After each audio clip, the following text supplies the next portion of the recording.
বন্ধুগণ নমস্কার। প্রথমে আপনাদের অনুরোধ করব আপনারা আমার চ্যানেলটি সাবস্ক্রাইব করবেন, ভিডিওটি লাইক এবং শেয়ার করবেন। মিডল ইস্ট থেকে বহু দেশের লোক কিন্তু ছেড়ে ছেড়ে অন্য দেশে পালিয়ে যাচ্ছে, কারণ ইরান আমেরিকা ইসরায়েলের যে যুদ্ধ চলছে সেই যুদ্ধে সবচেয়ে বেশি আক্রান্ত হচ্ছে মিডল ইস্টের দেশগুলো।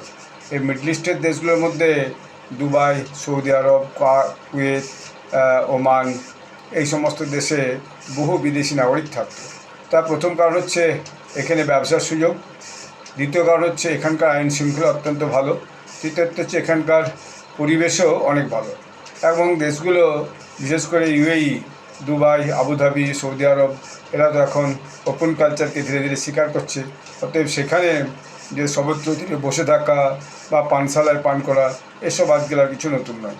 এবং দেখা যাচ্ছে দুবাইতেও হিন্দু মন্দিরও খুলে গেছে।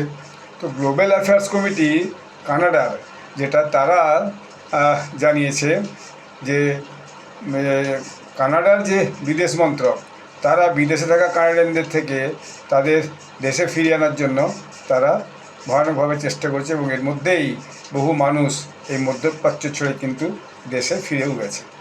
এখন দেখা যাচ্ছে যে যুদ্ধটা হওয়ার পরে মানুষের ওখানে থাকাটা নিরাপদ মনে হচ্ছে না, কারণ অনেক সময় দেখা গেছে যে বেশ কটা মিসাইল এই যে সিভিলিয়ান এরিয়াতেও ধাক্কা দিয়েছে, ফলে এটা তাদের কাছে খুবই চিন্তার কারণ হয়েছে, জীবন সংশয়ের প্রশ্ন হয়েছে।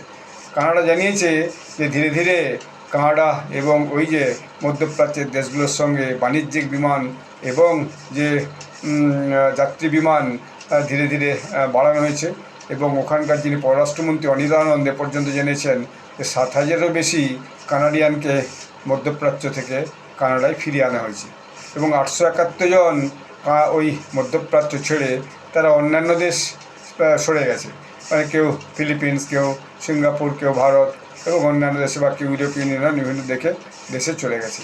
এবং যুদ্ধ শুরু হওয়ার পর থেকে বলেছেন তিনি যে প্রায় 7,000 কানাডিয়ান হচ্ছে যে মধ্যপ্রাচ্য থেকে কানাডায় পর্যন্ত এসেছেন। তো ফলে তিনি আরও বলেছেন যে আমরা ওই অঞ্চল থেকে যে সমস্ত ইচ্ছুক কানাডিয়ানরা তারা দেশে ফিরে আসতে চায় বা অন্য দেশে চলে যেতে চায় তাদের জন্যে আমরা বিকল্প ব্যবস্থা করব, এবং আগামী দিনে আরও যে কানাডার যে ফ্লাইট পরিষেবা আছে, অর্থাৎ বিমান পরিষেবা আছে, যাত্রী বিমান পরিষেবা আছে, সেই বিমান পরিষেবার সংখ্যা কমাবো। তাহলে বুঝতে পারছেন পৃথিবীর সব দেশের মানুষই যারা মধ্যপ্রাচ্যে থাকতো তারা এখন সবাই ভীত সন্ত্রস্ত, প্রত্যেকেই নিজের দেশে বা একটা নিরাপদ দেশে বা নিরাপদ স্থানে সরে যেতে চাইছে। ধন্যবাদ।